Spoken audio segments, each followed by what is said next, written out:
Second world war के दौरान total लगभग 6 मिलियन सिविलियंस को मार दिया गया था और इनकी गलती सिर्फ इतनी थी कि ये सब ज्यूज थे।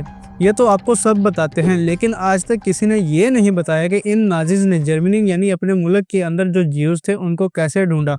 जर्मनी के आसपास के जो कंट्रीज थे वहां तो जर्मनी को पता था कि ये सब ज्यूज हैं, बट जर्मनी के अंदर ज्यूज को ढूंढना थोड़ा मुश्किल था। सेकंड वर्ल्ड वॉर के टाइम नाजी गवर्नमेंट ने जर्मनी और उसके आसपास के कंट्रीज में मिलकर 6 लाख लोगों को खत्म कर दिया। इन सब सिविलियंस की जो कॉमन बात थी वो ये थी कि ये सब ज्यूज थे। जुडाइज्म इंसानी हिस्ट्री के सबसे पुराने धर्मों में से एक है और पूरी हिस्ट्री में काफी बार क्रिश्चियन और ज्यूज के बीच कन्फ्लिक्ट होते रहे। बट सेकंड वर्ल्ड वॉर से पहले जब हिटलर जर्मनी में पावर में आया तो उसके दिमाग में सिर्फ एक चीज थी कि वो पूरी दुनिया से ज्यूज को मिटा देगा।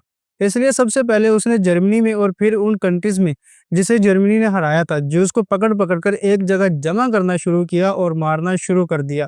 लेकिन जर्मनी के अंदर रहने वाले ज्यूज को पहचानना नाजी गवर्नमेंट के लिए मुश्किल नहीं था, क्योंकि उनके पास रिकॉर्ड्स, डॉक्यूमेंट्स, गवर्नमेंट डाटा और सब कुछ था। पर जर्मनी के बाहर वाले कंट्रीज में जहां जर्मन गवर्नमेंट नहीं थी वहां ये लोग ज्यूज को कैसे ढूंढते थे, यही इस वीडियो का मेन टॉपिक है। कहानी शुरू होती है 1933 से।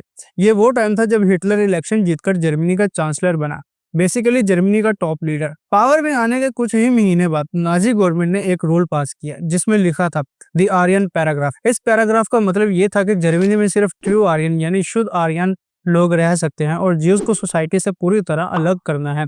सबसे पहले उन्होंने गवर्नमेंट जॉब्स में काम करने वालों को चेक करना शुरू किया, जिसमें जितने भी ज्यूज उनको जॉब से निकाल दिया गया और सिर्फ उन लोगों को नहीं बल्कि जिन लोगों के पेरेंट्स, ग्रैंड पेरेंट्स तक में कोई ज्यूश बैकग्राउंड निकल आता उन सबको भी हटा दिया जाता। 1933 में एक छोटा सा एक्सेप्शन दिया गया था कि अगर आपकी फैमिली में किसी ने फर्स्ट वर्ल्ड वॉर में फाइट किया हो तो आपको नहीं निकाला जाएगा।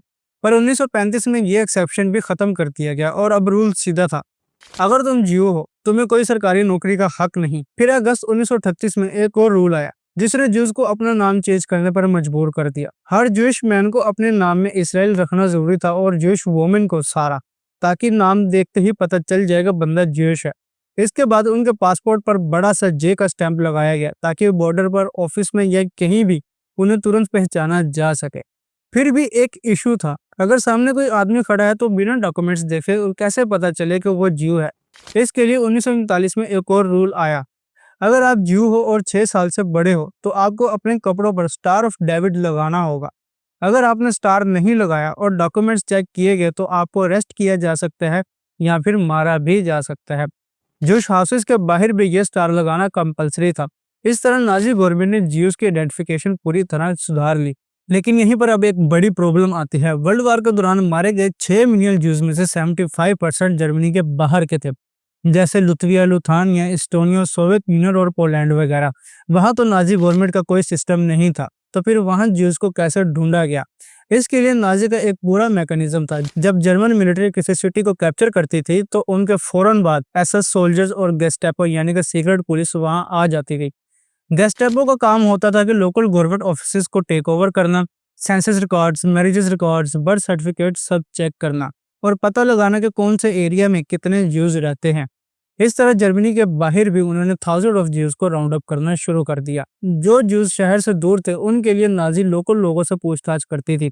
ज्यादातर लोग अपने दुश्मनी निकालने के लिए या डर के मारे ज्यूज को आइडेंटिफाई कर देते। गेस्टापो चर्च रिकॉर्ड्स भी निकालते थे ताकि पता चले कौन ज्यू है। इतने बड़े सिस्टम के बावजूद भी कुछ ज्यूज ने नकली आईडी बना ली, कुछ फॉरेस्ट में छुप गए जिसे नाजी पकड़ नहीं पाए। एक फेमस एग्जाम्पल है तुविया बिलिस्की की। बेलारस का एक ज्यू जो अपने भाइयों के साथ जंगल में छुप गया और धीरे धीरे वहां एक रेफ्यूजी कैंप बन गया। जब नाजी ने अटैक किया ये लोग कैंप लेकर गांव-गांव भागते रहे। काफी लोग मारे गए लेकिन काफी लोग बच भी गए।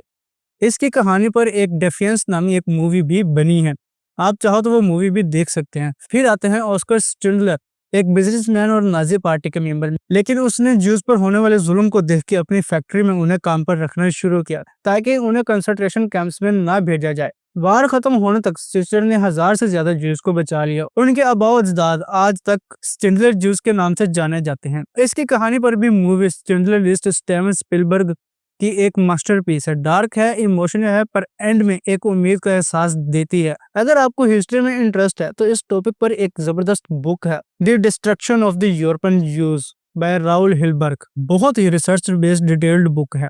अगर आपको ये बुक पढ़नी हो तो लाजमी पढ़िएगा, आपको काफी ज्यादा इन्फॉर्मेशन मिलेगी। इसके अलावा अगर आपको ये वीडियो पसंद आई है तो इस चैनल को लाजमी सब्सक्राइब कीजिएगा, वीडियो को लाइक कीजिएगा और दूसरों तक शेयर लाजमी कीजिएगा, ताकि जिन लोगों को नहीं पता कि आखिर नाज़िज़ ने ज्यूस को कैसे ढूँढा और उन्हें कैसे मारा, तो उनको वर्ल्ड वॉर 2 के पीछे की असल वजह पता चल जाए।